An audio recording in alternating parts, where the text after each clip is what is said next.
And I think a lot of people think, I don't want to break it if it's working. But just because you're hitting the numbers doesn't mean it's working, right? You know what I loved in both of the examples that you mentioned, Rob, is one thing in common is that in each of them, there was no complacency.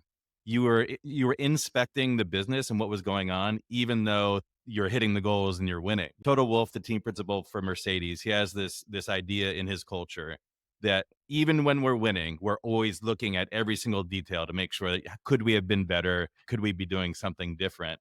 And I think a lot of people think, I don't want to break it if it's working. But just because you're hitting the numbers doesn't mean it's working, right? And so constantly inspecting it seems like it's really that's the right approach. You need to constantly be thinking about doing better. And doing better doesn't always mean just a bottom line number. I think it also means, am I true to my mission? Mhm. Am I doing right by the very purpose for why we exist?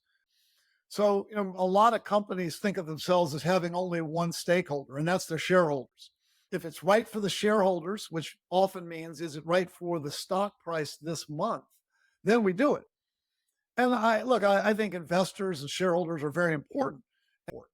But if that becomes the yardstick and that is the only thing you're trying to do, you might hit the numbers in the short term, but I think over the long term you're going to start to fail. So what we would do is we would say, well, we have shareholders who are a critical stakeholder, but our employees are important stakeholders, our guests, our hosts, and really any community that has Airbnbs. These are all individual stakeholders. And so when we make a decision, we need to understand how it's going to affect each of those five stakeholders.